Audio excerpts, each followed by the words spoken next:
Sejam todos muito bem-vindos a mais um episódio do Podicólogas. Eu sou a Karina Pirró, sou psicóloga, amo comportamento humano, tô aqui para te ajudar a se entender, a modificar aquilo que está te incomodando. E nós estamos aqui, já vou falar porque nós, para falar de um livro que você já vai pegar aí na sua estante, porque eu sei que você comprou e você tá sem paciência de ler essa Bíblia do comportamento e a gente tá aqui para te ajudar. Quem somos nós? Com quem que eu tô aqui hoje? Daniele Machado, prazer enorme estar nessa jornada com você, Cá. Obrigada, Dani. A gente vai falar sobre o que hoje? Nossa, a gente vai falar sobre memória e neuroplasticidade. Fica colado aqui que se você tem interesse em saber por que você armazena algumas memórias e outras não, como que funciona essa consolidação, você vai sair daqui sabendo tudo sobre isso. Pronto. Vai mudar muita coisa na sua vida. Você acha que você vai ler um capítulo do Comporte-se, mas na verdade você vai começar a olhar para a sua vida, porque a gente já sentiu que vocês estão com um pouco de preguiça de continuar vendo os episódios de Comporte-se, porque realmente ele é muito denso. Então a gente resolveu trazer o conteúdo dele de uma forma que vocês possam aplicar na vida de vocês. Então já deixa a sua curtida aqui, já segue o Podicólogas, que hoje vocês vão saber muito de memória e sobre seus hábitos bons e ruins também. Boa. Mas antes disso, primeira coisa, eu gostaria de agradecer os nossos patrocinadores que você já conhece, né, Dani? Opa. A gente tem o patrocínio da Better You, que é uma marca maravilhosa de produtos funcionais. Esse produto que vocês estão vendo agora aí, é o Better Go, é o primeiro produto da linha deles e eu gosto muito porque ele não é um suco, ele não é um shot, ele é um booster que é um aliado matinal. Então você tomando de manhã, ele vai fornecer impulso de energia e de bem-estar para começar o dia, que é tudo que a gente quer. A ideia dele é um blend de vitaminas. Aqui tem vitamina D, vitamina E, C, zinco, selênio. E na composição também tem glutamina, que ajuda aí no sistema imunológico. E eu, no meu caso, gosto muito de usar para recuperação muscular pós-treino. E para quem gosta de cuidar cabelo, peles, unhas, aí tem o zinco também. Então, como que eu faço? Eu faço um suquinho de manhã, ponho um scoopzinho num copo de água gelada, bato com o meu mixer, viro um suquinho com cara de suco de laranja, com gostinho de gengibre, que é um termogênico natural. E é isso. É os seus 5 minutos cuidando de você. Muito obrigada pelo patrocínio. E a gente está deixando aqui para vocês o cupom Podicólogas. Então, entre em contato com eles e experimenta. São 5 minutinhos para vocês cuidarem de você. É isso. Vamos falar de memória, então? Vamos. Então, a gente tentou colocar aqui para vocês até um slidezinho para vocês poderem acompanhar. E esse capítulo que a gente vai falar hoje, que é o capítulo 5, de dias a meses antes, o Sapolsky, a pergunta que ele faz é como o cérebro é capaz de lembrar, tá? Então, essa aqui é a grande pergunta, talvez, que você ficando até o final vai conseguir responder, que é como o cérebro é capaz de lembrar. Então, pode pôr no próximo slide. Vocês vão ouvir de alguma forma, quando fala de memória, sobre esse Donald Hebb. O Hebb propôs aquilo que se tornou o grande paradigma da nossa fase, né, que a gente está vivendo. Até que se prove o contrário, essa é a verdade. A formação de memórias não requer novas sinapses, muito menos novas ramificações ou neurônios. A formação de memória requer o fortalecimento das sinapses que já existem. Esse é o grande paradigma aí que a gente vai falar nesse episódio, que é o 7, né? É o 7, estamos no 7. Então pode passar. E aí, só pra gente poder garantir que a gente está falando sobre... Você quer passar o celular pra ela? Alguma coisa? Ah, tá. Só para vocês saberem um pouco do que a gente está falando, sobre alguns conceitos que a gente tem que garantir que vocês saibam, né? Porque a gente fala de sinapse, a gente fala de neurônio, a gente fala de axônio, a gente fala de neurotransmissor. Então, a gente trouxe uma imagem bem simplesinha aqui. Lembrando que os neurônios são células do sistema nervoso. É a maior composição aí, é feita de neurônio, mas tem outras células também. A gente vai falar mais só do neurônio. E eles se comunicam assim um com o outro como são amiguinhos, né? São bilhões de neurônios que a gente tem, eles trabalham juntos de mão dada. A gente vai fazer mais metáforas que você vai contar, mas eles estão de mãos dadas. Quanto mais forte a amizade entre eles, mais mãos dadas eles estão e com mais amigos eles estão. Pensa numa rede, né? Aqui a gente pôs só 2 neurônios, mas um neurônio está ligado a milhares de outros. E se vocês aproximarem lá, né, o neurônio amarelinho com o azulzinho, chegarem bem pertinho deles, né, abrirem assim como a gente faz hoje em dia, né? na foto, aproxima, né, olhando lá para o microscópio, vocês vão ver que, na verdade, eles não estão grudados, assim, tão de mãos dadas, tem um espaçozinho entre eles, e esse espaço que se chama sinapse. Então, na verdade, eles se comunicam através dessas bolinhas rosas que a gente pôs representada aí, né? Então, no amarelinho aqui, no final do amarelinho, existem algumas vesículas cheias de neurotransmissor dentro, que são essas bolinhas rosas.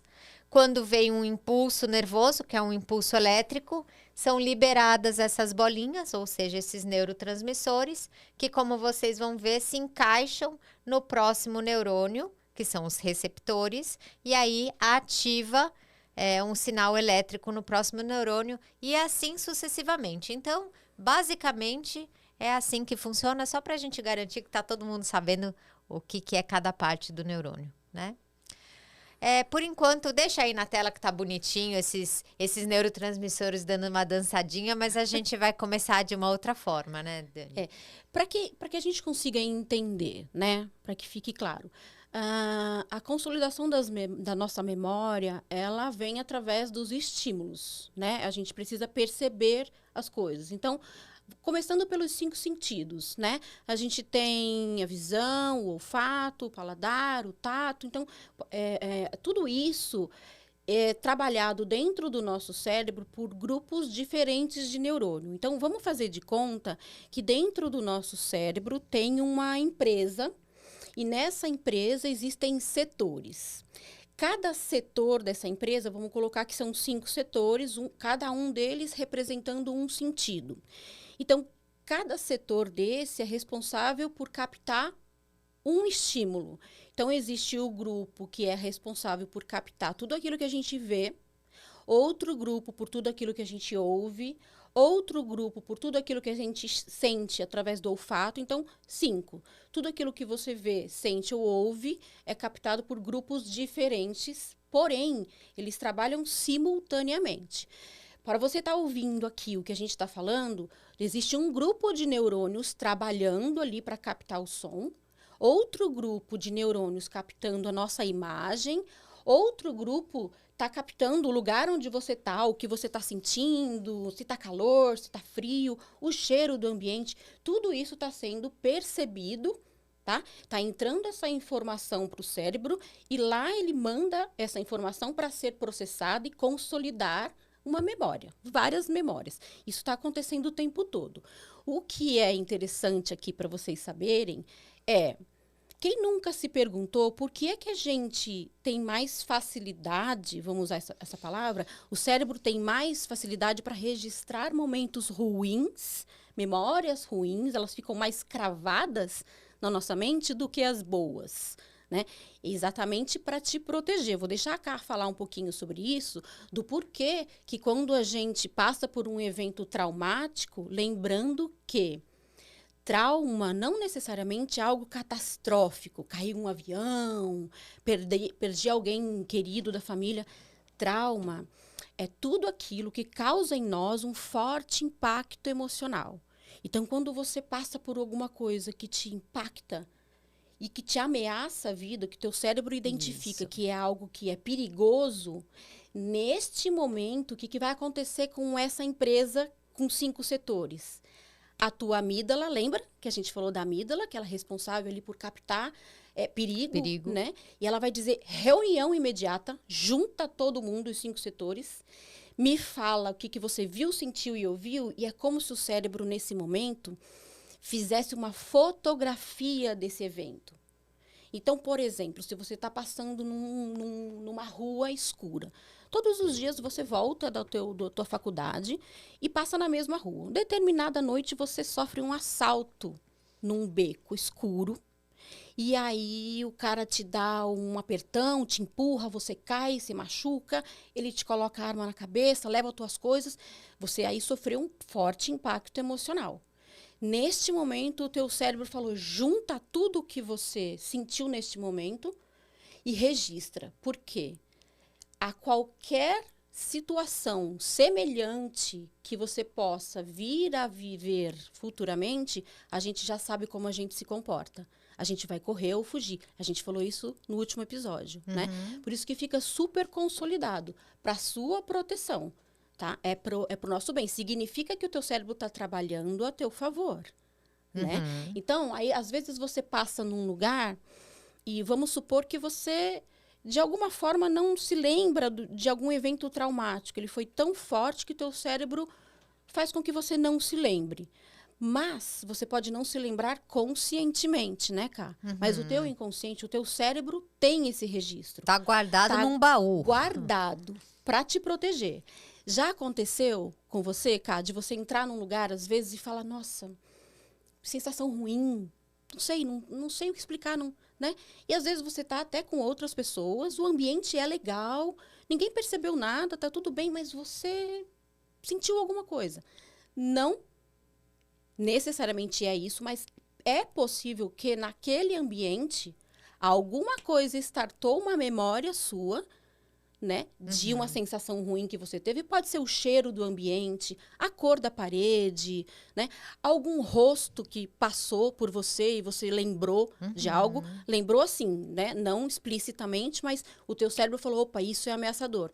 E aí você começa a ter respostas e não consegue saber por quê. Às vezes pode ser por uma memória que você tem registrada que não foi boa. Eu tive uma experiência dessa, Dani, quando eu tinha 17 anos. Eu fui num rodeio. Aí eu tava sentada comendo pamonha com uma amiga. Foi a minha primeira experiência de comer pamonha, que eu aprendi, adorei. E passou uma pessoa, imagina, um ambiente completamente desconhecido para mim, comendo coisas diferentes, né? Então, uma amiga super gente boa. E aí passou um rosto, uma pessoa, e ele me despertou lembranças de coisas que tinham acontecido com 12 anos e que eu nem sabia que tinha essa memória, assim, sabe? Tipo, caraca, né? Onde estava essa informação? Então, é muito legal essa metáfora que você fez do momento em que toca um alarme na empresa, que é o cérebro, que é a amígdala, e que todo mundo se reúne e que se tira quase que uma foto daquele momento. Olha, Regi, me fala aí o que estava acontecendo, como você disse. Eu adorei essa metáfora, porque qualquer sinal, como você disse, né? A luz do ambiente, o cheiro de alguém, o rosto de alguém, pode fazer a memória inteira aparecer. Ou, pelo menos, se não aparecer a memória, que no meu caso apareceu, pode só vir tocar o alarme de novo. Opa, o cheiro é igual, toca o alarme. E isso explicaria o pânico, né? Exato. Poderia explicar um ataque de pânico quando a pessoa fala, mas não aconteceu nada, do nada, não né? Não é do nada. Não é do nada. Tinha alguma coisa no ambiente que acionou uma memória e tocou o alarme lá. Às vezes até uma música. Pode ser uma vezes uma música. música, não Quem é um aí já não ambiente, ouviu mas- uma música e foi lá pro passado? Né? O Né? cheiro. Isso também não é só para memórias ruins, tá? Quem Exato. nunca sentiu um cheirinho de bolinho de fubá e um cafezinho e foi lá para casa da avó, Isso. né? Um brigadeiro, foi lá, né? Lembrar de alguma coisa boa. Então, assim, não é Exato, só memória ruim. Tem memórias boas aí. Na minha casa, neste final de semana, a gente pôs uma música lenta. Tava cheio de amigo, churrasco. A gente pôs uma musiquinha romântica. Aí eu pensei, nossa, música de bailinho. Aí eu pensei, Aí um amigo meu falou assim, vamos pegar a vassoura? Nossa! Aí eu falei, não fui só eu que fui pro passado, né? Nossa. É gostoso isso, né? É uma Eu delícia. adoro escutar música antiga, porque eu faço exatamente isso, né? Volta nos bailinhos de garagem, que a mãe ia lá, acendia a luz, ela saía, a gente ia lá, apagava. Pra ficar a garagem isso escurinha, mesmo. né? Muito gostoso. Então a gente está falando, é muito bom lembrar isso, que quando a gente fala de memória, a gente falou um pouco de memória traumática, mas na verdade a gente está falando de memória. E a grande pergunta é como que se forma essa memória, né? A gente está falando, o exemplo que você deu, explica o capítulo inteiro. Só que se vocês pegarem esse capítulo, que é o capítulo 5, vocês vão ver que é um capítulo denso, bem fisiológico, né? Ele vai lá para dentro do neurônio, abre bem a tela e ele vai falar de íon, sódio, potássio, e você vai ler e vai fazer... Que saco. Que saco, mas é lindo. E a gente trouxe até essa parte que vocês podem achar mais chata, a gente vai falar, fica aqui até o final, mas vocês vão achar bonito e vão ficar com vontade de ler o capítulo. De novo, falar, putz, é verdade, é bem bonito isso aí. O que mais que a gente separou aí? Vamos olhar um pouquinho na sequência aqui do capítulo, tá? Vamos. Você sabe que aqui nesse capítulo, Sapolsky fala sobre a neurogênese. E a neurogênese é o surgimento de novos neurônios no cérebro adulto. Nossa, Dani, mas surge neurônio mesmo no adulto? Pois é, isso na verdade é algo novo. Se a gente for parar para olhar desde quando a gente existe, isso é muito, muito novo. A primeira vez que foi falado sobre esse termo, e eu já vou colocar meus olhos aqui, porque depois dos 50 é assim, né? 1966, não foi? Isso, mais ou menos 1965. Que foi estudado, tá? Neurogênese acontece sempre, mas Sempre. a gente fala que a gente não sabia, a gente achava antes, os cientistas acreditavam que a gente nascia com um número X de neurônios e que, a partir de então, eles só morriam. Que o envelhecimento era a perda de neurônios. E o adoecimento, né, como as doenças neurodegenerativas, também são perdas, morte de neurônio ou morte de parte do neurônio, faz com que ele perca a função.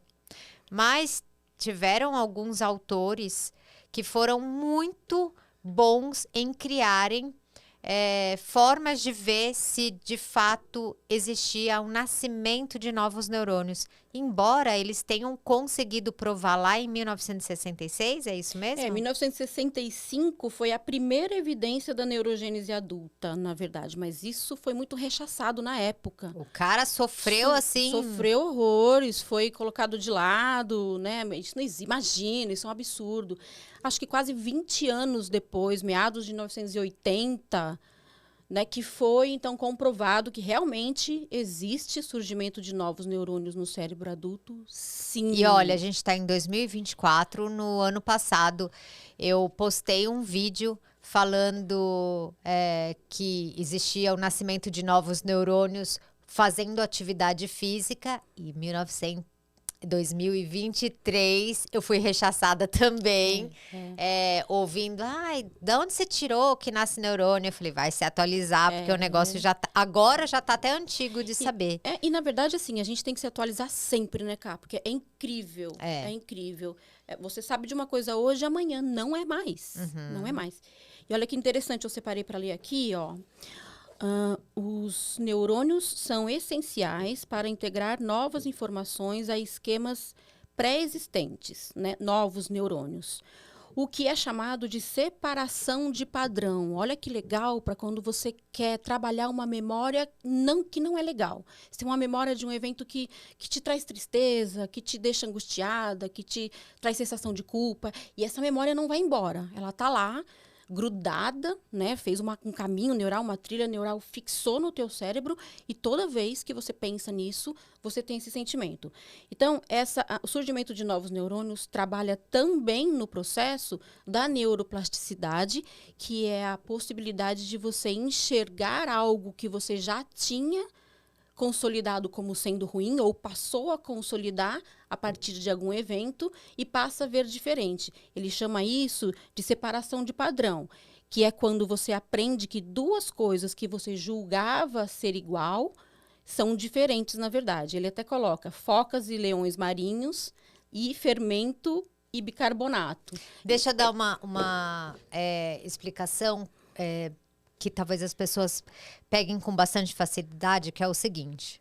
Quando eu estudei falsas memórias, a gente então estuda que a memória, ela não é quando ela consolida, significa que ela está guardadinha lá daquela forma. Por exemplo, quem descobriu o Brasil? Você sabe a resposta e tem essa memória lá guardada, tá? Eu fiz uma pergunta, você foi lá no seu baú, vamos dizer assim, abriu e saiu a resposta. Só que a gente acha que as memórias, elas são fixas, como se fossem gravações do que você fez no celular e filmou alguém, e que elas vão ser sempre daquela forma. E as memórias, elas não são fixas, elas não são cimento duro, elas são cimentos possivelmente maleáveis. Cada vez que eu faço uma pergunta para vocês e vocês vão buscar a resposta, quando abre o baú e sai a memória, ela sai um cimento meio amolecido e que tem como a gente remodelar. Então, se eu dissesse assim para vocês, vocês não acreditam. Não foi o Pedro Álvares Cabral. Na verdade, foi o tio dele. Foi o José Pedro Cabral. Descobriram isso agora num registro tal. Você é capaz de pegar essa nova informação, colocar lá naquele cimentinho e guardar. E a próxima vez que eu te perguntar quem descobriu o Brasil, talvez você fale, nossa, me vem na cabeça Pedro Álvares Cabral, porque você repetiu isso muitas vezes, então ela é uma marca já, mas você é capaz de falar, caramba, eu lembro de ter assistido um podcast em que falaram que não era ele. Eu não lembro muito bem o nome, porque não repetiu o suficiente, ou não foi emocionante. Não ouviu o suficiente o podcast. Não repetiu o podcast várias vezes, não repetiu essa informação para as pessoas várias vezes. Aliás, é uma mentira, tá? Foi o Pedro Álvares Cabral mesmo. Vai que, né? Vai que, né?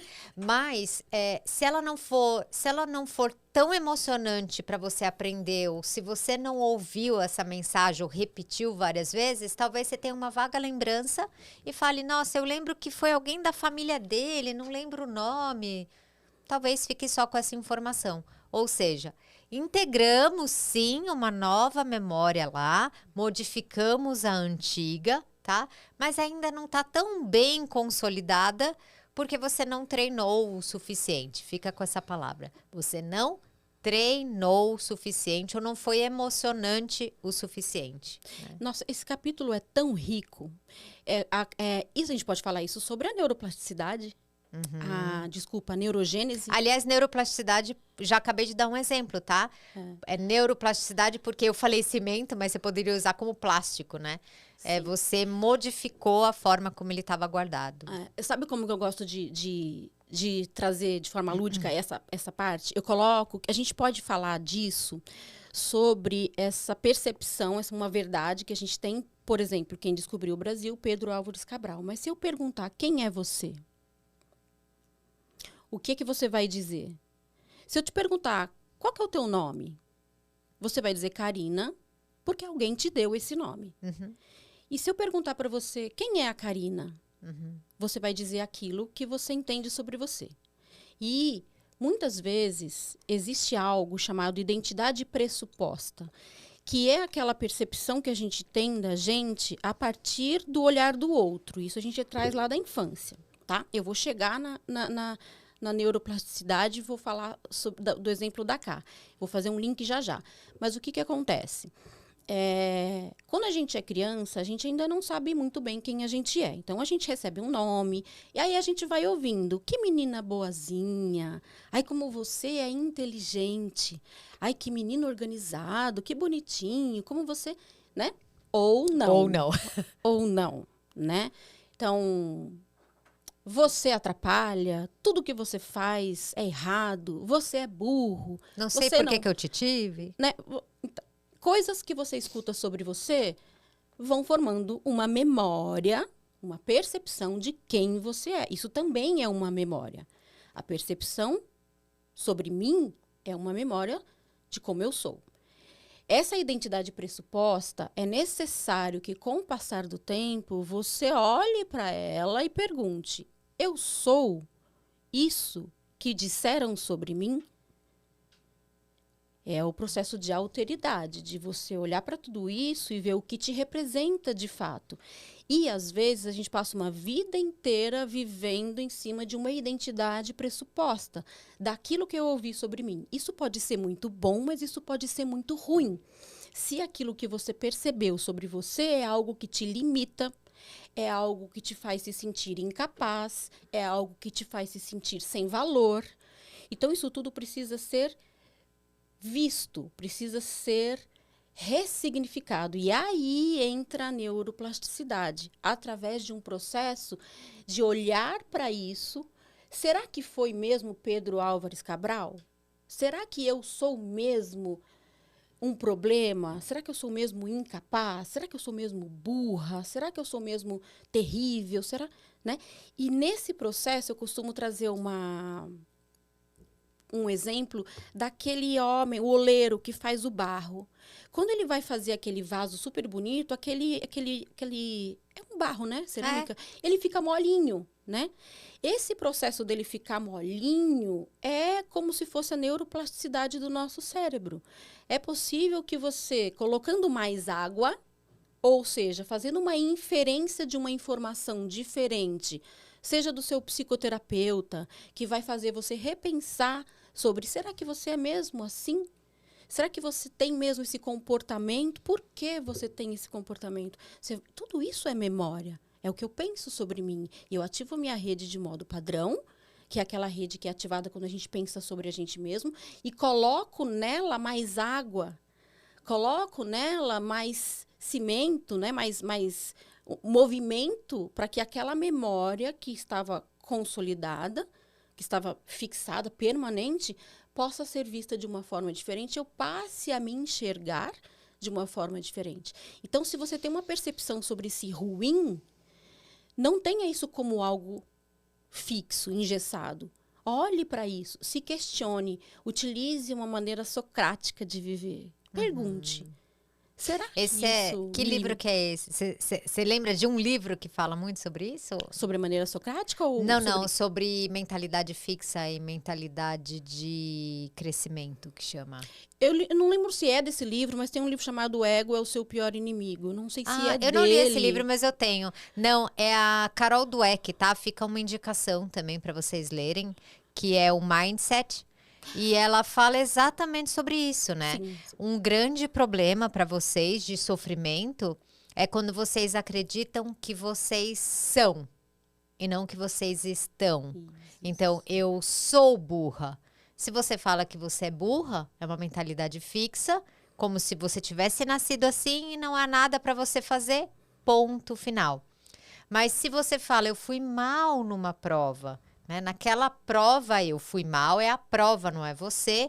Portanto, se eu quiser ir bem numa outra prova, há o que se fazer, há o que se modificar. Então, fica aí uma dica também de leitura para vocês. É muito boa a metáfora. E quanto mais, só um detalhezinho, quanto mais você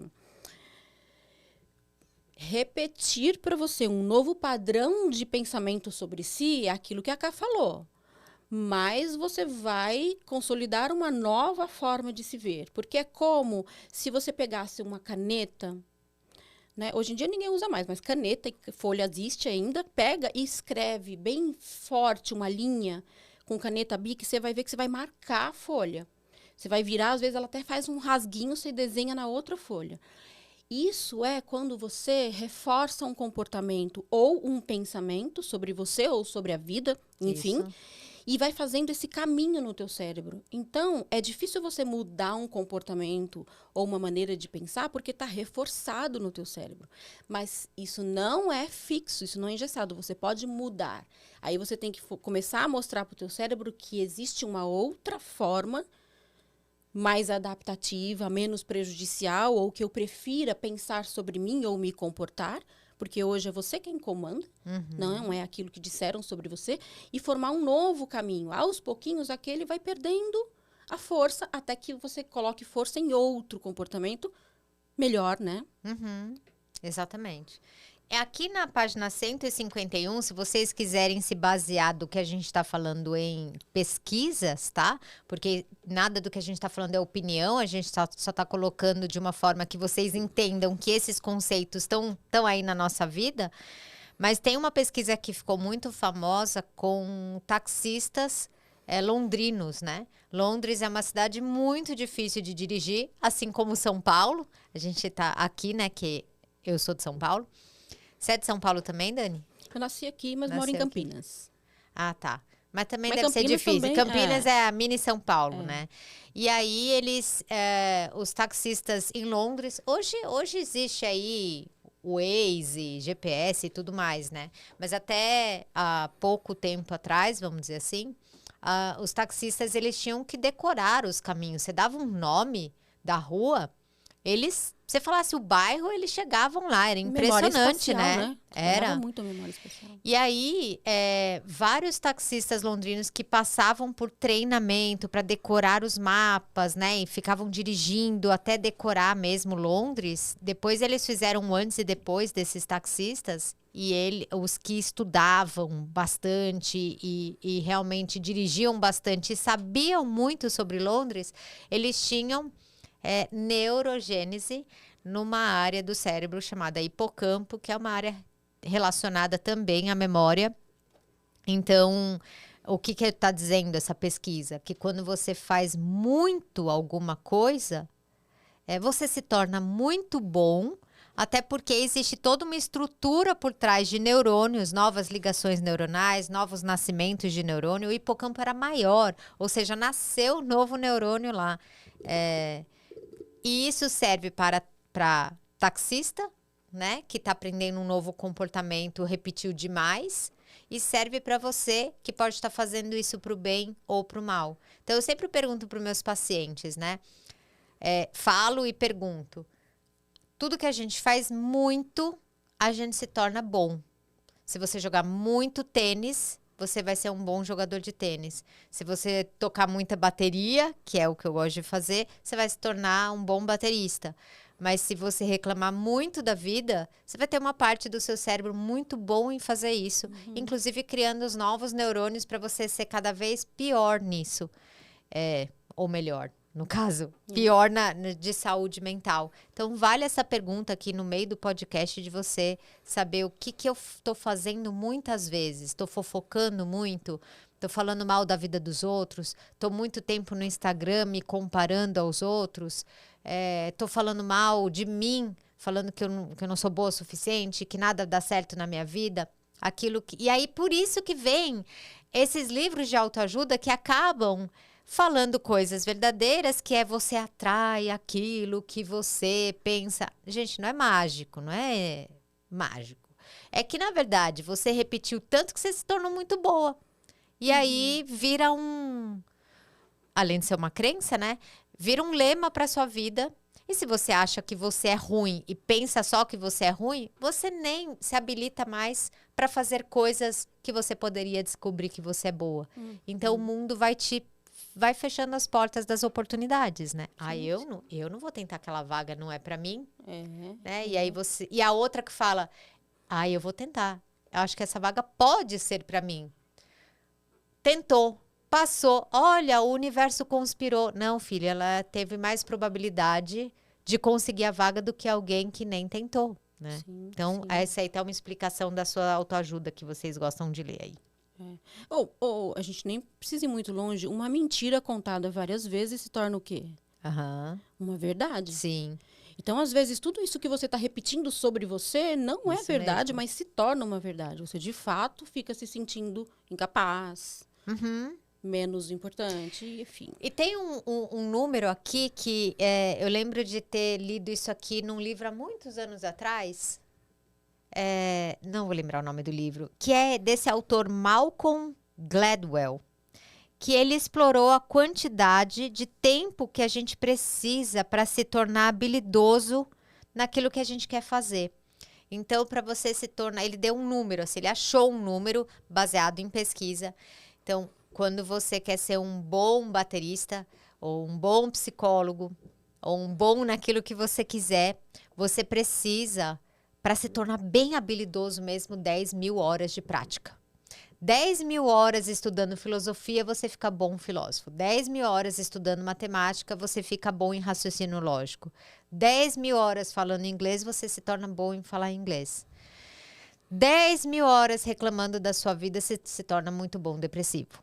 É nesse sentido, tá? Sim. Então, é esse número... Agora, você pode perguntar, nossa, Karina, putz, 10 mil horas vai demorar muito, então, para eu começar a me tornar bom em algo. Ele está dizendo sobre habilidade já estabelecida.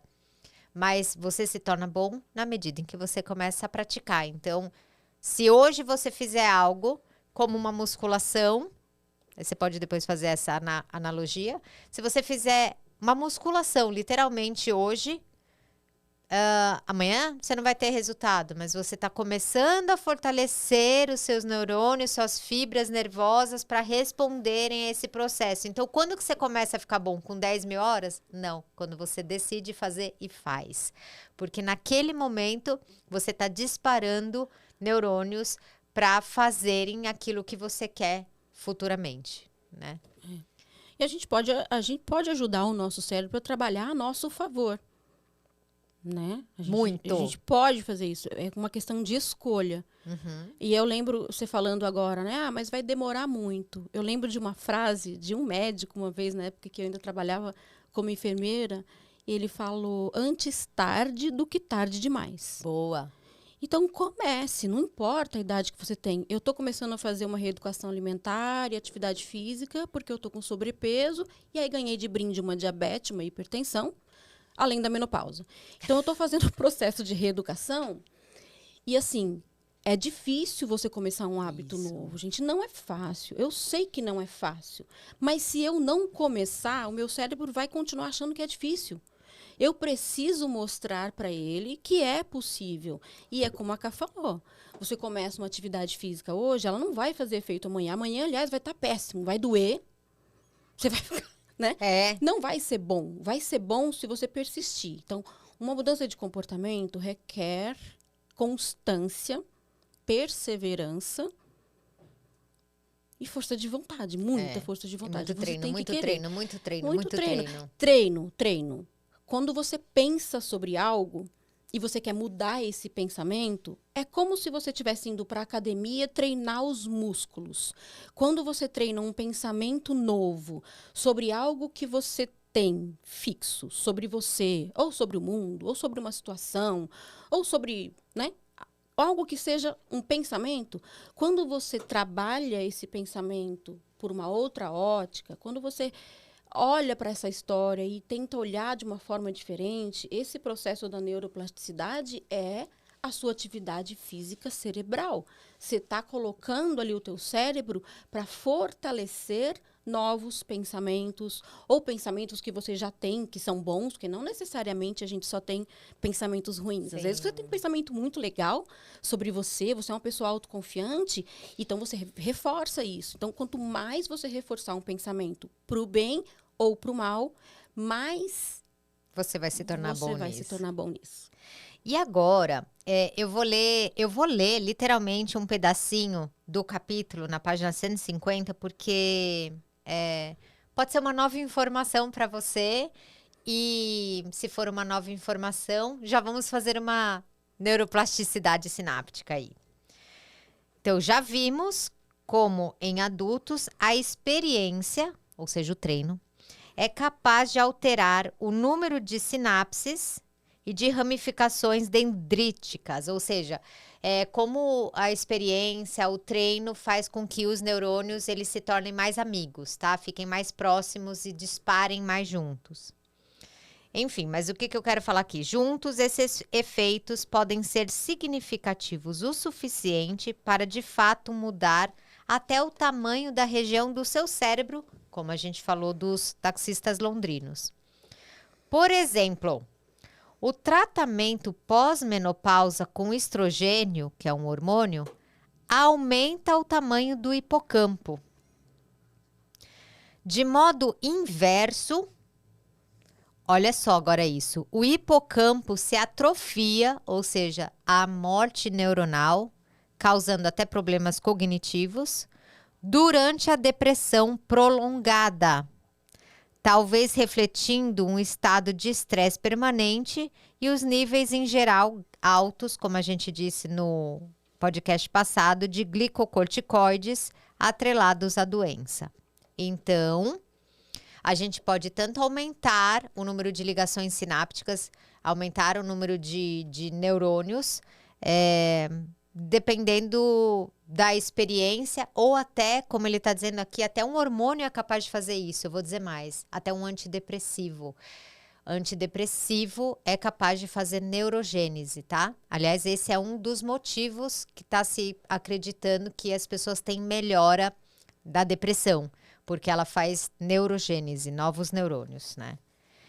Problemas de memória e perda elevada... Problemas de memória e perda de volume do hipocampo também ocorrem em indivíduos com síndrome de dor crônica. Quem tem dor crônica, que também vive um estresse crônico, tem perda de volume do hipocampo, ou seja, tem morte neuronal no hipocampo, tá?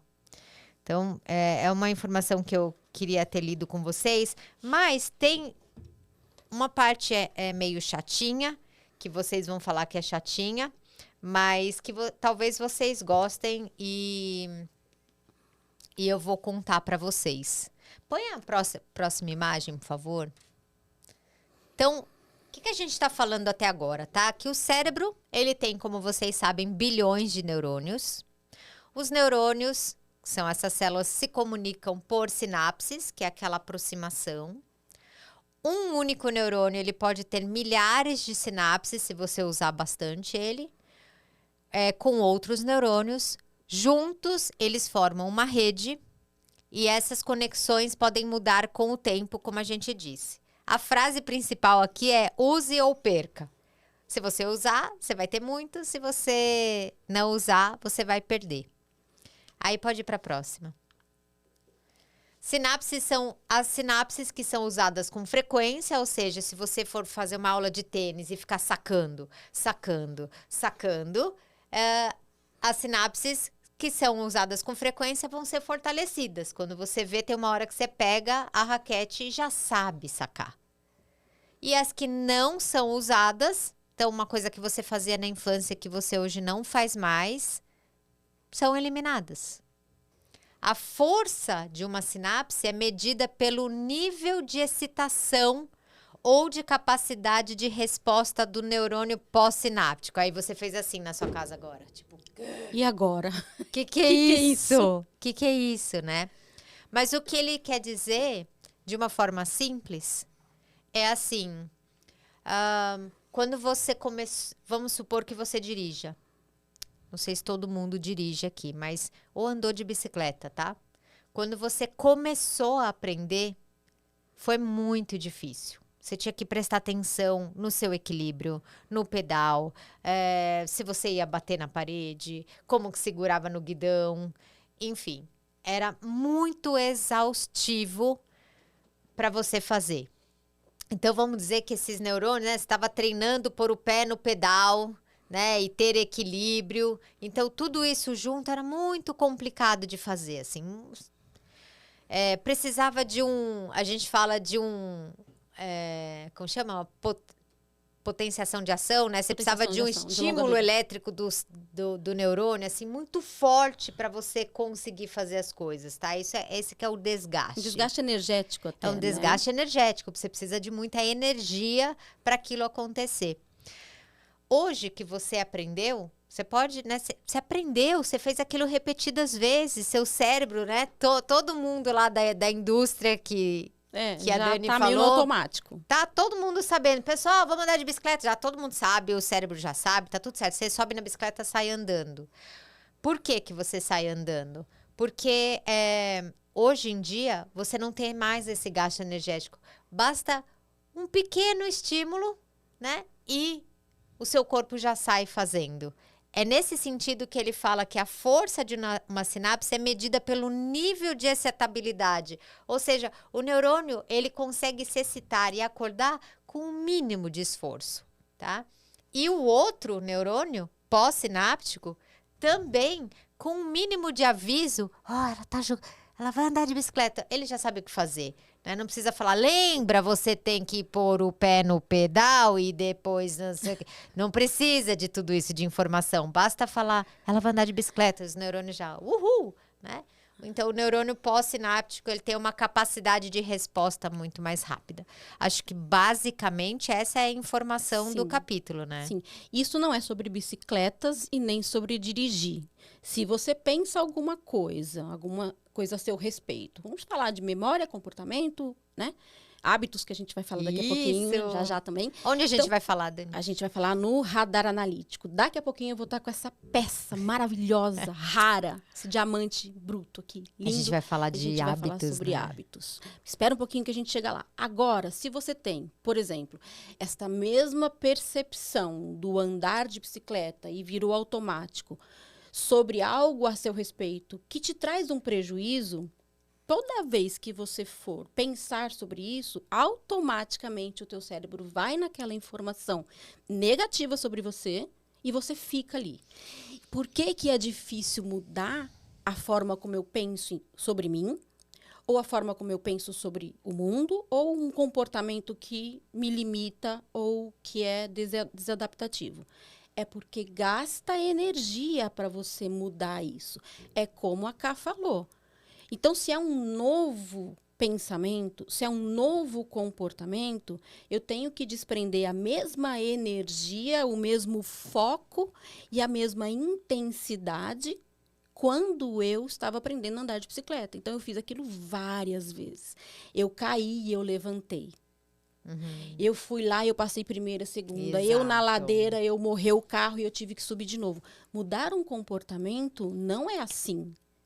Você vai dar um passo para frente, 2 para trás, mais 2 para frente, 1 para trás. Daqui a pouquinho você vai mostrando para o teu cérebro uma nova forma de pensar sobre si ou uma nova forma de se comportar. Isso dá trabalho. E é por isso que muitas vezes a gente fica naquela tal da zona de conforto, que não é nem um pouco confortável, mas pelo menos eu sei.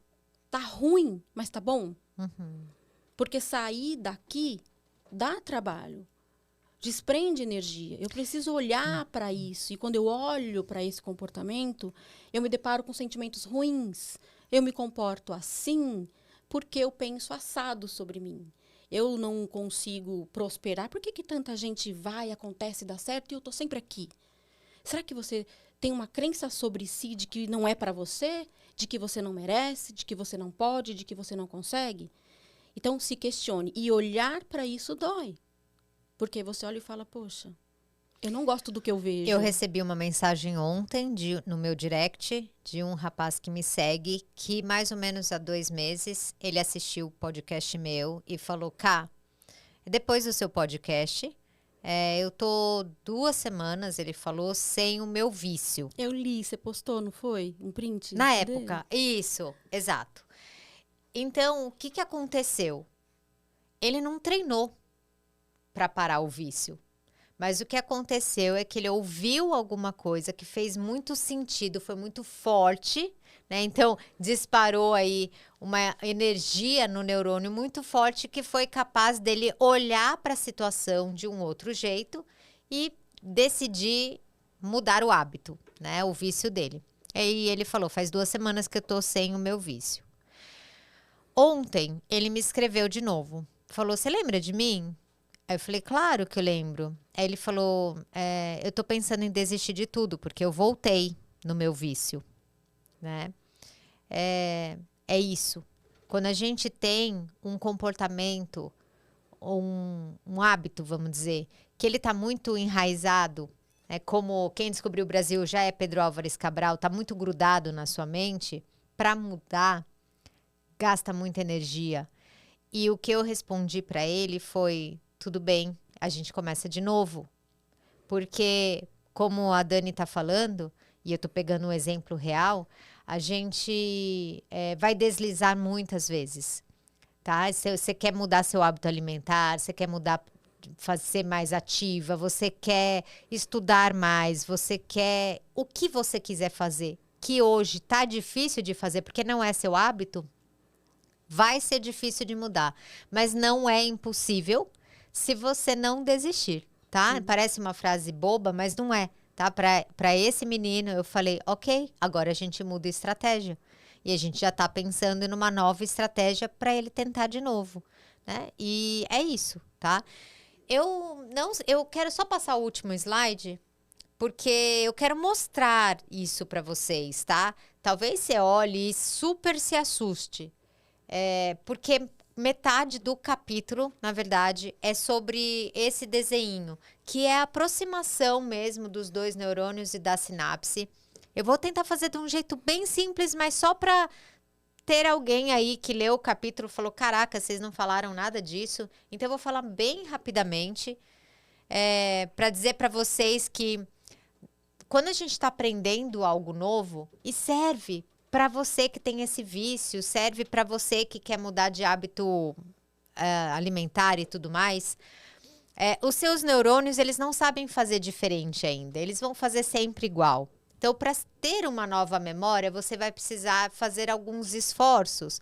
Então, supondo que você queira agora tomar mais água, vou pegar uma coisa bem mais simples.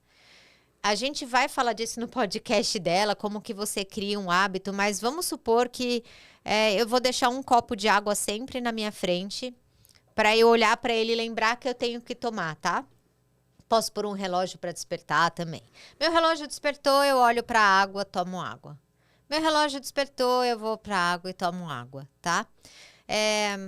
Eu não vou pegar e vai acontecer a consolidação desse hábito amanhã. Não vai acontecer assim. Mas cada vez que toca o meu despertador e eu tomo água, o que está acontecendo nesse hábito? O hábito, ele tem também comportamentos, né? Quando você tem hábitos e vícios, são vários comportamentos. Assim como andar de bicicleta tem comportamento motor, usar o vício e ir atrás de uma droga é um comportamento motor, porque você tem que encontrar seus amigos, você tem que ir até lá. Tudo tem comportamento motor também. Então, quando eu tô fazendo, né, tô tomando a minha água, esses neurônios, eles vão se comunicar e eles vão liberar aí o neurotransmissor para conversar com outro neurônio. No caso de um novo aprendizado, a gente fala de um neurônio específico que chama glutamato, tá? Que são essas bolinhas roxas. Não sei se você tá bem na tela, é legal deixar só na tela mesmo agora.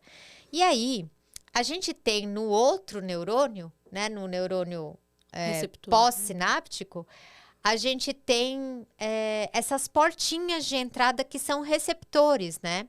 Então, pega a bolinha, finge que a bolinha é a chave e que esses receptores azulzinho e o verdinho são a fechadura. Então, sai o glutamato de lá e ele se liga nesses dois receptores. Mas, você tá lá tomando a sua água, não é nada muito emocionante fazer isso, né? Então, assim, vai ser um aprendizado chato, tá? Porque não tem emoção, né? Mas beleza, o que vai acontecer é cada vez que a bolinha roxa, que é o glutamato, ele gruda no azulzinho, nesse receptor azul que vocês estão vendo, ele abre a portinha e entra esse sódio, Na+. Esse sódio entra, mas entrou bem pouquinho, porque o estímulo nem é tão legal, tá? Mas se você fizer isso várias vezes, né, esse sódio entrando, ele pode ser capaz, tá? De ir lá na portinha verde e abrir a portinha verde, porque são dois receptores diferentes. Vocês estão vendo um que chama receptor AMPA, que é o azulzinho, que ele é bom para aprender um hábito, assim, mas de verdade, solidificar esse hábito, ele não é tão bom para fazer isso. Mas supondo que você começou a ficar mais feliz porque você está conseguindo, já faz uma semana que você está tomando água e agora já tem um pouco de emoção. Então, por ter mais emoção, vamos dizer assim, e porque você está repetindo muito, esse AMPA, esse receptor AMPA, ele abre mais e entra mais sódio.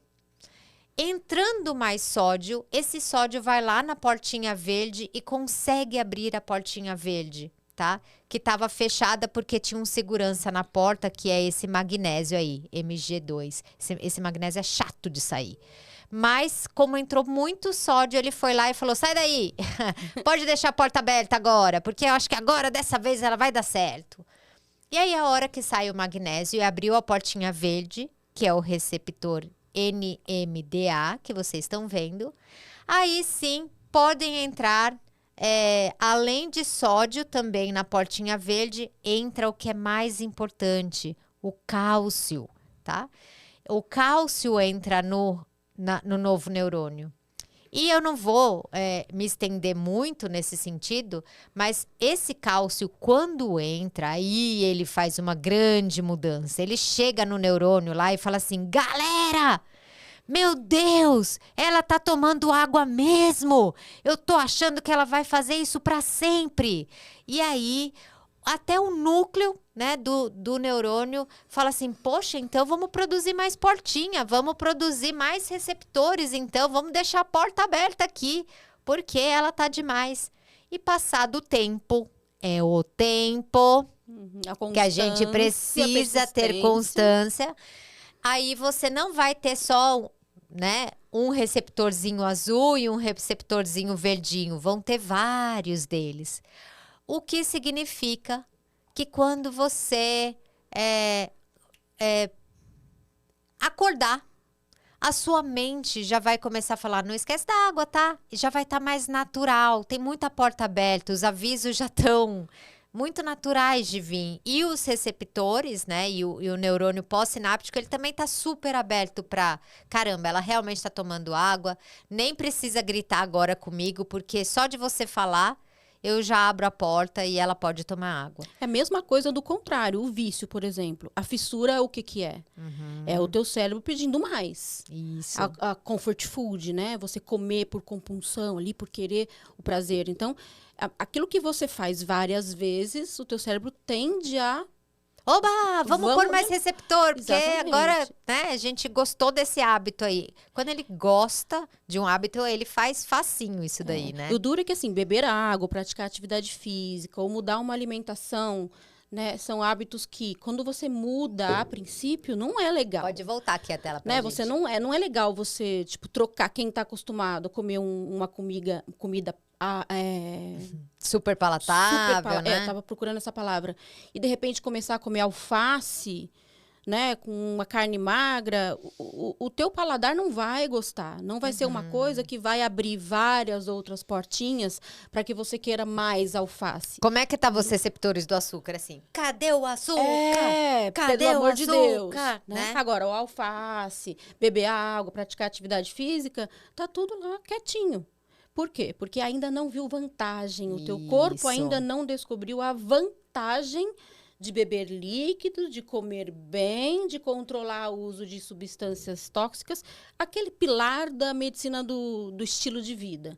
Se você conseguir colocar aquilo em prática, você já afasta de você um monte de coisas. Um monte de doenças, tanto físicas quanto mentais, né? Isso. Ansiedade, enfim. Então, assim, não é fácil, mas é possível e é preciso constância. Você tem que acreditar. Quando você aprendeu a andar de bicicleta, já pensou se você tivesse desistido no primeiro tombo? O exemplo que a Ká deu do rapaz. Eu caí de novo. Tudo bem, levanta. Levanta e vamos de novo. Quantas vezes precisar? Você Quantas não vezes tem... precisar? Olhando do ponto de vista fisiológico, você não tem ainda portinhas no seu neurônio, todas estão fechadas e você vai precisar de muitas tentativas e muito treino e vai se frustrar várias vezes porque esse é o processo. Exatamente. Né? E é isso. Exatamente. Né? Bom, falamos tudo do capítulo 5 e mais um pouco. Sim. Vocês já estão aí, ó. A 157. Caraca, olha, isso aqui é uma bíblia boa, hein?